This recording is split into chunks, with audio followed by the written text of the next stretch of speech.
programme vous est offert par Illico Cash.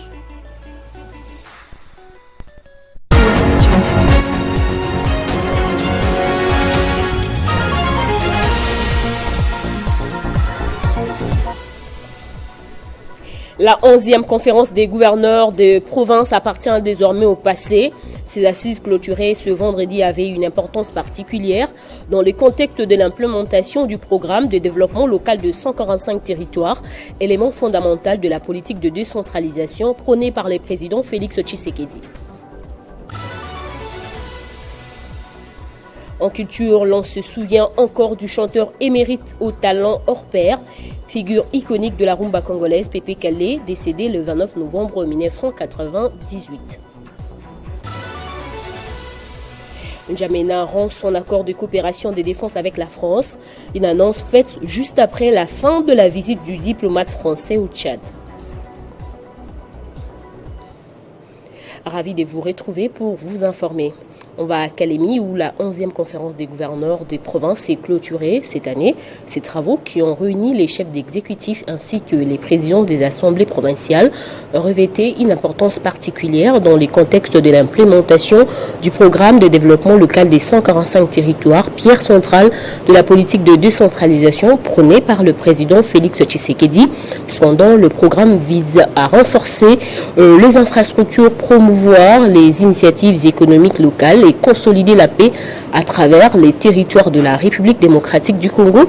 Les thèmes de la cohésion communautaire inscrits au cœur des discussions avaient pour but de souligner l'urgence de surmonter les défis liés aux conflits locaux et aux disparités régionales.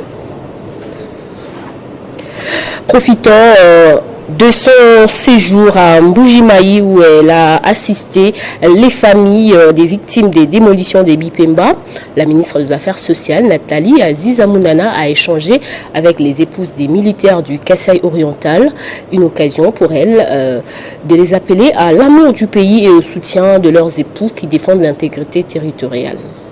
Les épouses des FARDC Mbujimayi ont réservé un accueil délirant à la ministre des Affaires sociales, Action humanitaire et Solidarité nationale, Nathalie Azizamounana. Dans une ambiance électrique, ces femmes des militaires ont tour à tour, selon leurs représentantes, exprimé leur desiderata à Nathalie Azizamounana qui a pris bonne note.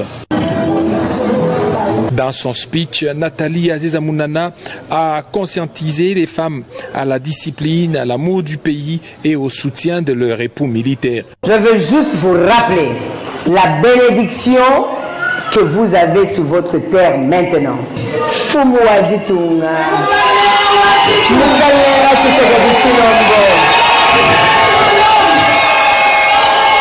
vous exhorte de comprendre la vision pour la destinée de notre pays. Tu dois prier pour le président de la République. Parce qu'il va prendre des décisions pour changer ce pays. Vous les mamans du Grand Kasaï, après Bisso, moi je suis premier ministre, chef du gouvernement.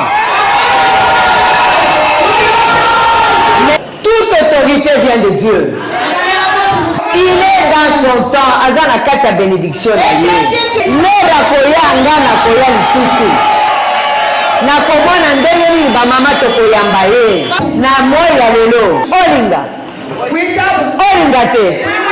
Président de la République Nani.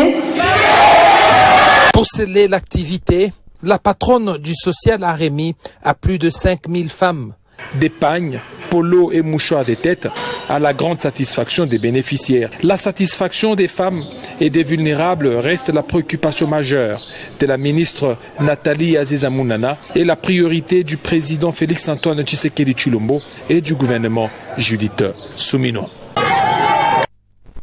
Revenons à Kinshasa, le premier vice-président du Sénat, José Kalalawa Kalala, s'est entretenu avec le coordonnateur de la plateforme Rassemblement des alliés de Félix Tshisekedi. Au menu des échanges, la révision ou les changements de la Constitution qui pourra sans nul doute ouvrir la voie à la 4e République. Le débat lancé par le président de la République sur le changement de la Constitution continue de susciter des réactions au sein de la classe politique. Dans sa casquette de président du regroupement Alliance pour les valeurs, le premier vice-président du Sénat, José Kalala Wakalala, a échangé avec Lisanga Bonganga, président de la plateforme politique Rassemblement des alliés de Félix Tshisekedi. La question de la révision de la Constitution a pris une part belle. Il explique la démarche initiée par le président sur le changement de la Constitution. Nous soutenons l'idée du président de la République pour sa vision légendaire de changer la Constitution. C'est notre volonté depuis très longtemps, commençant par notre père fondateur, Papa Etienne Tshisekedi wa Mulumba. Il est s'il n'est pas, nous devons les soutenir. Et moi-même, quand je vois ce combat, et vous vous souviendrez que même quand nous étions au gouvernement, je suis entré IDPS, Tshisekedi, je suis sorti Tshisekedi, parce que je n'ai pas signé le pacte des FCC. Nous disons, pour le président, nous sommes venus aussi les soutenir, parce que ce qu'il a fait à Mbujimaï, et aller parler du changement de la Constitution. Quand j'ai vu les images, je me suis dit, je ne peux pas traîner, je dois aller les féliciter. Il mérite ça. C'est le moment de lancer un appel à tout celui qui se veut aujourd'hui allié du président Félix Antoine Tshisekedi, parce que ce n'est pas normal que le président a lancé l'ego et il y a des gens qui traînent le pas. Ce n'est pas normal.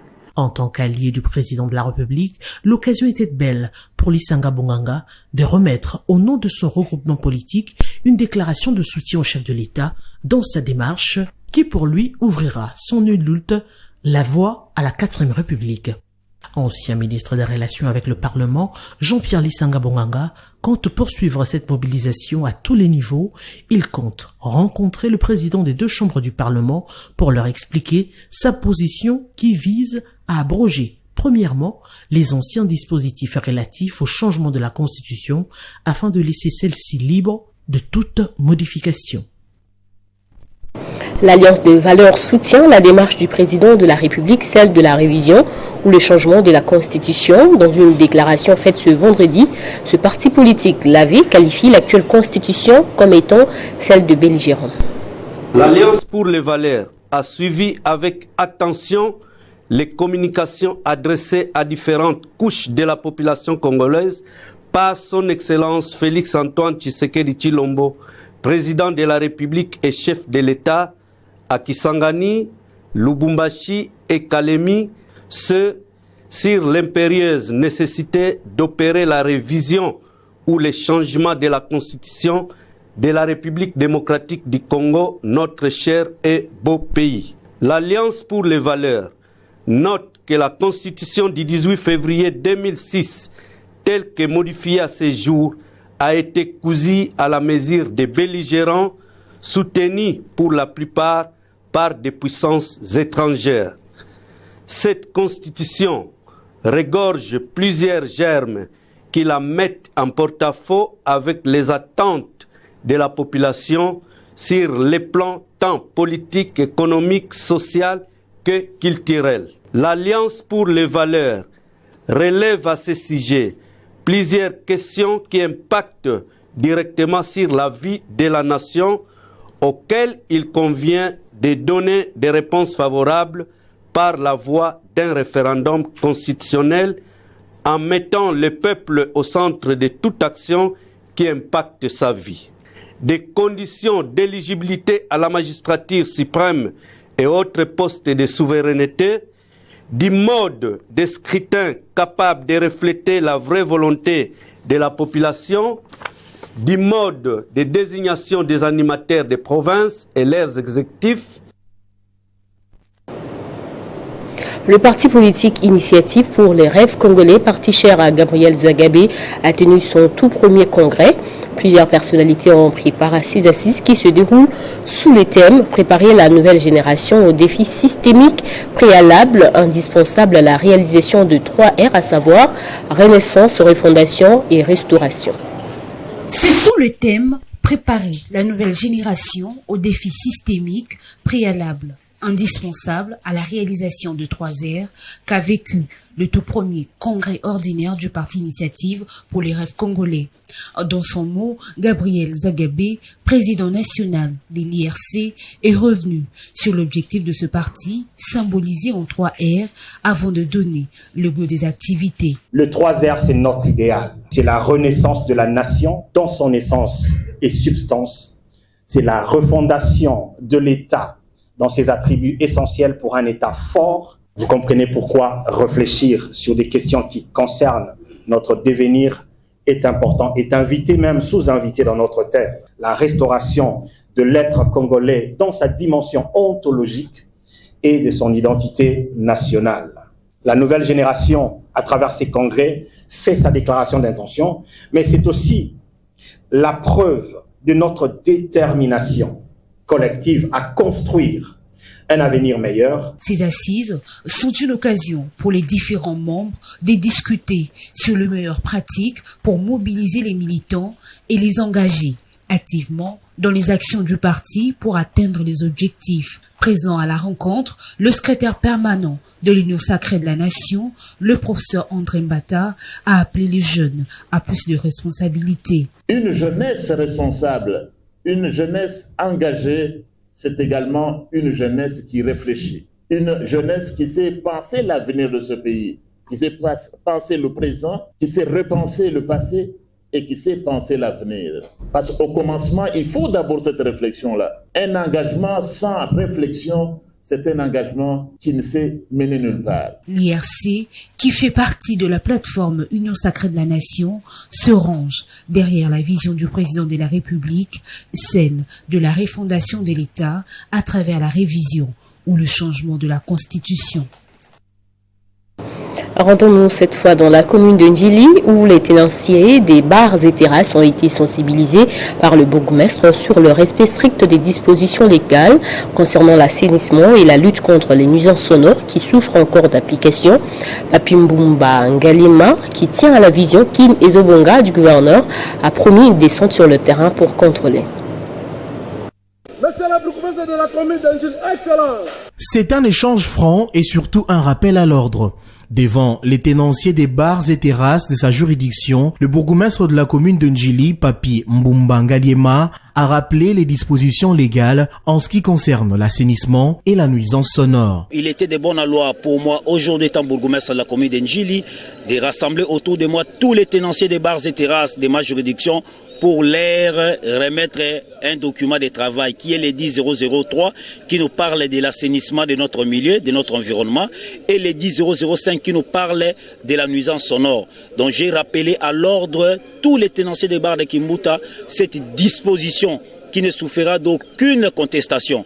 Donc nous avons sensibilisé et demandé à tous ces tenanciers des bars de respecter cette loi parce que nous sommes pendant la période de l'assainissement où l'autorité municipale, de l'autorité urbaine plutôt, nous avait instruit, nous les bourgmestres de la ville-province de Kinshasa, d'assainir nos emprises et de remettre de l'ordre dans nos différentes communes. Raison pour laquelle moi, les bourgmestres de la commune d'Ndjili, je me suis lancé dans cette instruction reçue par l'autorité de remettre de l'ordre dans les secteurs des tenanciers, des bars et terrasses. L'autorité municipale a profité de cette rencontre pour annoncer une intense opération de terrain dans les jours à venir afin de s'assurer du respect des dispositions légales. À l'en croire, les récalcitrants subiront la rigueur de la loi. Il y a des sanctions aux législateurs à prévoir. Ezali moko ya kofuta ba amende pe musu ya kokanga ba instrument utilisé pour nuire na ba nuisance sonore et puis lisusu ya kokene même au-delà ya ko saisir ba maison commercial wana lo lengo na été ne mobeko et prévoir. Depuis son arrivée à la tête de la commune de Ndjili, Papi Mbumba Ngaliema ne cesse d'initier des actions à impact visible pour redorer l'image de sa commune, conformément à la vision du chef de l'État Félix-Antoine Tshisekedi et derrière le gouverneur de la ville de Kinshasa, Daniel Bumba. Le gouvernement provincial du Lualaba tient à tout prix à redorer l'image de la province par la lutte contre l'insalubrité. Voilà qui justifie l'intensification des actions de la direction provinciale de l'assainissement et contenage manuel. Le directeur provincial Arsène Dandoula était au quartier industriel de Kolwezi pour dégager des tas d'immondices qui jonchent plusieurs rues.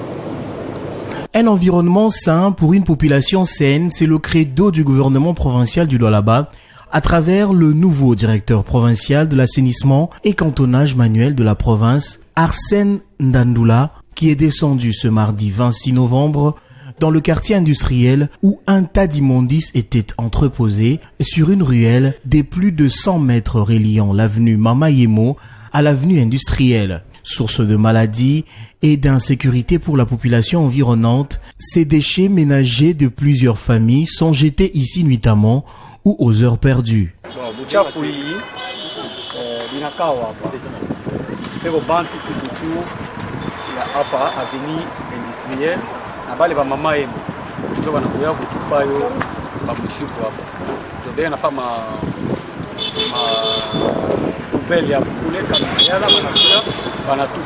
Résolument engagé à exécuter la volonté de la gouverneure Fifi Masuka Saini, le directeur provincial de l'assainissement et cantonnage manuel Arsène Ndandoula a déployé une équipe sous sa coordination en vue de dégager ces ordures et rendre ce milieu plus salubre au profit de toute la population. D'un côté, ce sont les engins qui exécutent les travaux et de l'autre, les agents du cantonnage manuel de la direction provinciale de l'assainissement font le tri des matières plastiques pour évacuation.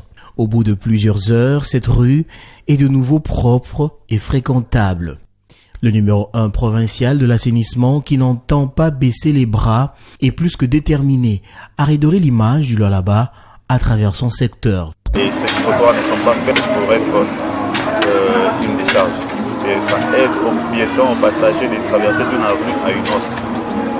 Voilà, la population environnante aussi nous demande à ce qu'ils soient vigilants. Ça met les leurs sont dérangés. Depuis l'arrivée à la tête de la direction provinciale de l'assainissement, Arsène Ndandoula rassure la population de Kolwezi de son engagement à s'investir pour assainir totalement tous les coins de la ville. En vue de lutter contre la déforestation en République démocratique du Congo, plusieurs acteurs du secteur de l'environnement se sont réunis afin de trouver des moyens adéquats. Il était question au cours de cette réunion des membres du Comité national de pilotage du programme d'investissement sur la forêt et la restauration des savanes d'apporter leur contribution à la lutte contre la déforestation ainsi qu'à développer des capacités pour une solution durable dans la lutte contre le réchauffement climatique. Plusieurs points ont été marqués par l'intervention du coordonnateur national du PIFORES qui a rappelé la signature de l'accord de financement du 4 septembre 2024 avec la dotation de 3 418 000 $ américains destinés aux activités de la mise en œuvre de ces programmes sur terrain. Ces assises, c'était la première réunion du comité national de pilotage. Après les provinces, on a été dans les 7 provinces du projet pour tenir les réunions des comités provinciaux de pilotage. Et à la fin, comme maintenant, on a fait le comité national. Et c'est normalement, comme c'est la première réunion, c'était premièrement pour valider la composition du comité national de pilotage. Et deuxièmement, comme c'est au mois de novembre, c'est pour aussi valider les PTBA qui est proposé pour l'exercice 2025. Au nom de la ministre de l'Environnement et Développement durable, le secrétaire général à l'environnement a relevé l'apport du PIFORES au nouveau plan national d'adaptation qui permet la résilience climatique dans les écosystèmes forestiers. Demander dans cette politique que nous puissions impliquer toutes les parties prenantes. Raison pour laquelle les 3/4 des membres du comité de pilotage, ce sont des administrations au niveau central. Les PIFORES, ces programmes du gouvernement congolais, a plusieurs missions, notamment d'y fournir des orientations générales sur la conduite et la mise en œuvre du programme. Et c'est depuis mars 2024 qu'il a été instauré et financé à hauteur de 300 millions de $ américains par la Banque mondiale. La construction du pont Nyamoma reliant les peuples de la République démocratique du Congo et du Burundi progresse malgré les défis tels que la pénurie de carburant au Burundi et les inondations. Actuellement, les taux d'exécution des travaux est estimé à 30% selon la délégation de la Banque mondiale et du gouvernement congolais qui a visité le chantier dans le cadre de la composante intégration régionale des projets financés par la Banque mondiale. Une vue aérienne, elle nous montre les ponts Nyamoma en pleine métamorphose. Ces ponts d'une longueur initiale de 130 mètres, avec 3 traversées de 4 mètres chacune, soutenues par 4 appuis dont 2 culées et 2 piliers intermédiaires. Une fois achevé, ce pont reliera la province du Sud Kivu en RDC avec celle de Chibitoki au Burundi. La modernisation de cet ouvrage s'inscrit dans une démarche d'intégration régionale. Et c'est dans ces cadres qu'une délégation conjointe aux Banques mondiales gouvernement congolais en visite sur les lieux a constaté que les deux projets respectent les normes environnementales et sociales en vigueur, garantissant ainsi une réalisation réussie des activités. Les deux parties ont exprimé leur satisfaction quant aux travaux réalisés jusqu'à présent, malgré quelques retards dus aux inondations, à la pénurie des carburants côté burundais et au manque de certains matériels sur le marché local.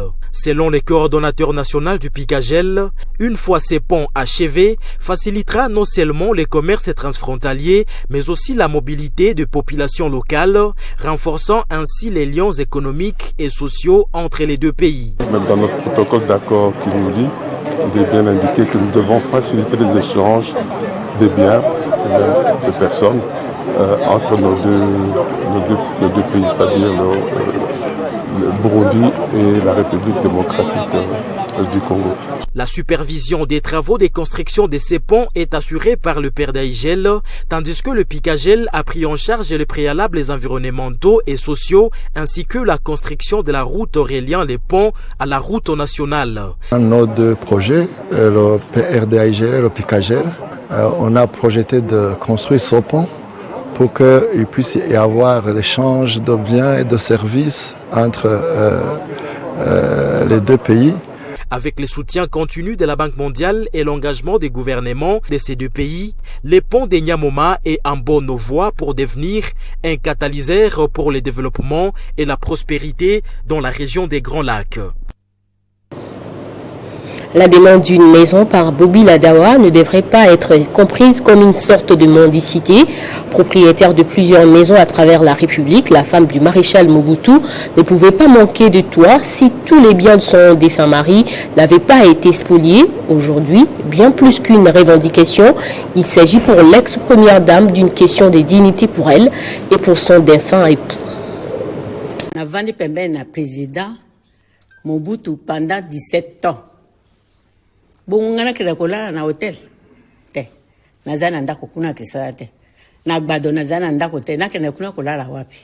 Devenue virale sur les réseaux sociaux, cette vidéo très mal comprise a conduit une partie de l'opinion à présenter l'ex-première dame comme une simple quémandeuse des maisons. Cette présentation est injuste car elle méconnaît la valeur de cette dame dont chaque étape de la vie est marquée par un profond attachement à la mémoire de son défunt époux, le maréchal Mobutu Sese Seko, qui a longtemps servi la République démocratique du Congo, jadis Zaïre, et qui avait alors beaucoup investi à RDC. La quintessence de son discours lors du passage de la première ministre Judith Souminoa au Maroc, c'est l'accueil qu'elle espère recevoir du gouvernement congolais à son retour au pays après tant d'années d'exil.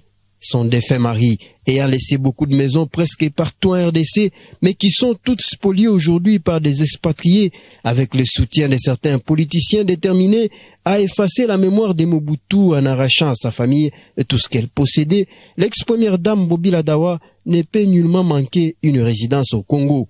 En exprimant son souhait de rentrer sur la terre de ses ancêtres, l'ex-première dame veut avant tout voir comment l'État congolais entend organiser son accueil en mémoire des bons et loyaux services que son mari a rendus à la nation.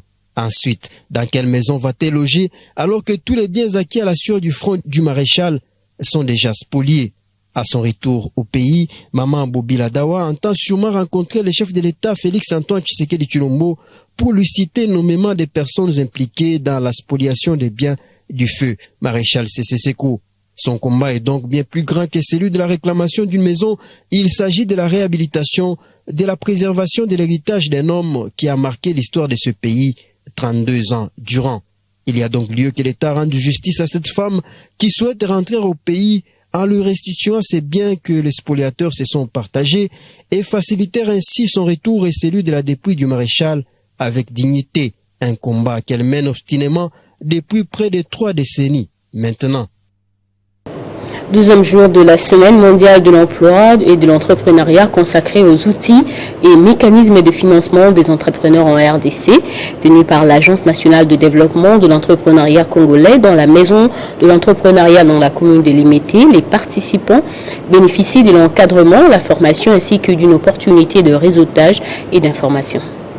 Dans la poursuite de la Semaine mondiale de l'entrepreneuriat en République démocratique du Congo, les participants ont assisté au panel question de les apprendre et les outiller à différentes thématiques en termes de financement, d'accompagnement que l'Agence nationale de développement de l'entrepreneuriat congolais ANADEC propose pour les entrepreneurs. Autrefois, on ne croyait pas réellement que l'État congolais, par le canal de ses services, accompagnait les entrepreneurs ou les jeunes entrepreneurs. Mais aujourd'hui, nous voyons réellement que, au travers de services ANADEC, il y a vraiment un changement où ils accompagnent les jeunes entrepreneurs. Autour du sujet principal intitulé « L'accès au financement pour les entrepreneurs », le coach Gabriel Lomengo Chango, dans son exposé sur l'aspect des critères pour accéder au financement, éveille la lucidité des entrepreneurs. Les financements sont donnés aux gens qui ont déjà commencé les activités, qui font quelque chose. Alors, si vous faites quelque chose, mais il faut aussi montrer comment est-ce que votre projet, votre activité est rentable pour qu'on vous donne le financement. Parce que en vous donnant le financement, les banques veulent savoir si vous aurez les capacités de remboursement. Occasion pour les commerçantes et commerçants d'exprimer leurs difficultés.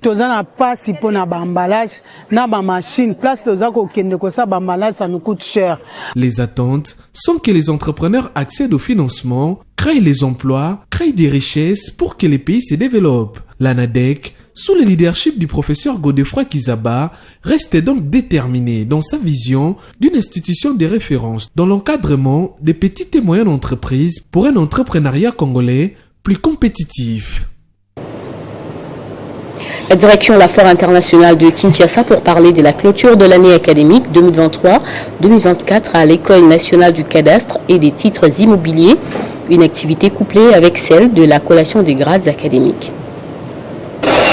Cette école de référence des conservateurs des titres immobiliers vient de mettre sur le marché des personnes capables d'assurer une continuité des droits de l'État en matière foncière, et ceci a été marqué par une collation des grades académiques sur une ambiance conviviale de tous les étudiants et les services académiques. Dans son allocution, le secrétaire général de l'École nationale du cadastre et des titres immobiliers a saisi l'occasion pour rappeler les efforts que fournit les ministères en faveur du fonctionnement de cet établissement. Et au lauréat du jour, le SIG a formulé les vœux de voir ces derniers porter haut l'étendard de cette grande école. Les lauréats à leur tour ont remercié leurs professeurs et encadreurs pour leur accompagnement tout au long de leur cursus académique et salué également leur implication pour la réussite de cette année. Bon, mon apport par rapport à ma formation est celui d'abord d'apporter mon expertise pour rendre maintenant à la population les services ok, et de deux, être au service de la nation. Être au service de la nation. Ok, selon la vision de son Excellence, Madame la ministre d'État. Pour rappel, l'École nationale du cadastre et des titres immobiliers de Kinshasa est admis depuis le 12 octobre 2020 à l'agrément en tant qu'établissement d'enseignement supérieur pour organiser les diplômes des graduats en géométrie, droit foncier et notariat. Les diplômes sont établis par l'enseignement supérieur et universitaire. Ainsi, grâce à cette homologation, les lauréats ne seront plus cantonnés à travailler qu'au ministère des Affaires foncières. En dehors de nos frontières, la dernière terre d'accueil des forces militaires françaises au Sahel va leur fermer ses portes. Le Tchad, un dernier point d'ancrage de Paris dans la région, après le retrait forcé de ses troupes au Mali, au Burkina Faso et au Niger, a annoncé le ministre des Affaires étrangères du Tchad, Abderrahmane Koulamala, sa décision de mettre fin à l'accord de coopération en matière de défense signé avec la République française.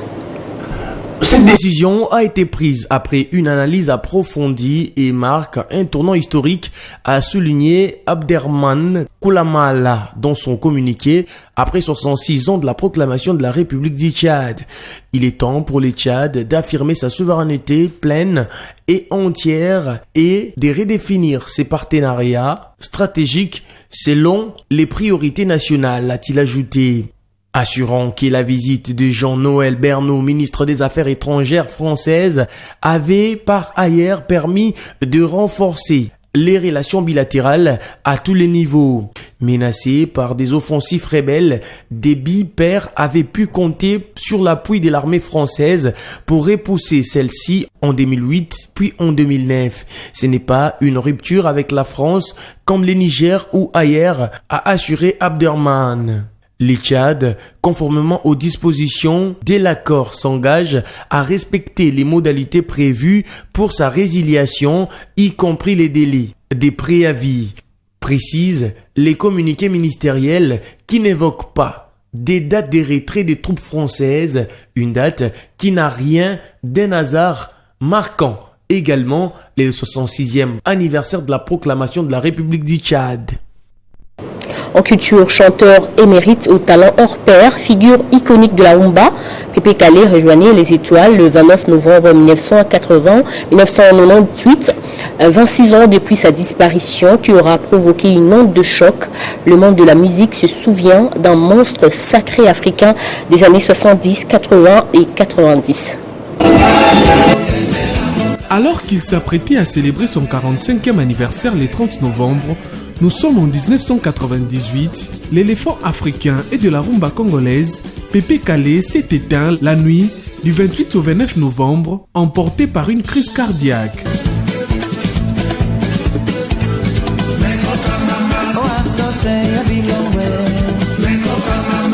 Une carrière prolifique, digne d'un géant, Jean-Baptiste Kabasele Yampania, Wabamulanga, dit Pépé Calé, considéré comme l'un des piliers de la troisième génération de la musique congolaise moderne, a laissé une empreinte indélébile dans le paysage musical.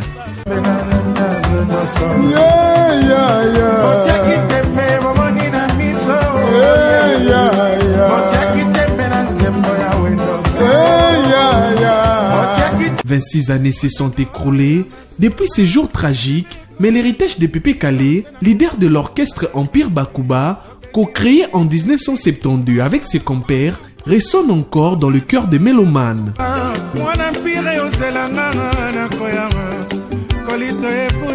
Pépé Calé était un véritable showman.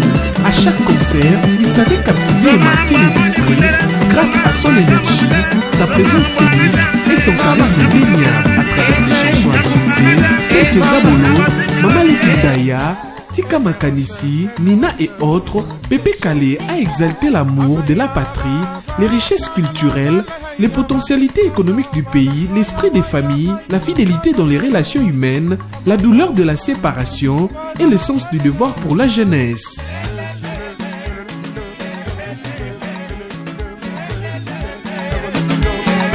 Il a également participé brillamment à l'enregistrement de chansons patriotiques telles que Mwanampo, dit franc congolais, ainsi que la chanson Tokufa Pona Ekolo.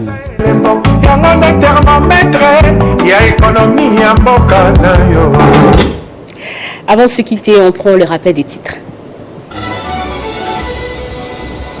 La 11e conférence des gouverneurs appartient désormais au passé. Ces assises clôturées ce vendredi avaient une importance particulière dans le contexte de l'implémentation du programme de développement local de 145 territoires, élément fondamental de la politique de décentralisation prônée par le président Félix Tshisekedi. En culture, l'on se souvient encore du chanteur émérite au talent hors pair, figure iconique de la rumba congolaise Pépé Calé, décédé le 29 novembre 1998. N'Djamena rompt son accord de coopération et de défense avec la France, une annonce faite juste après la fin de la visite du diplomate français au Tchad. Merci de votre fidélité, l'info revient à chaque heure.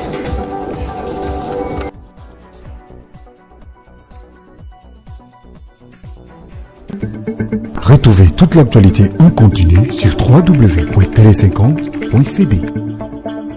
Ce programme vous a été offert par Illico Cash.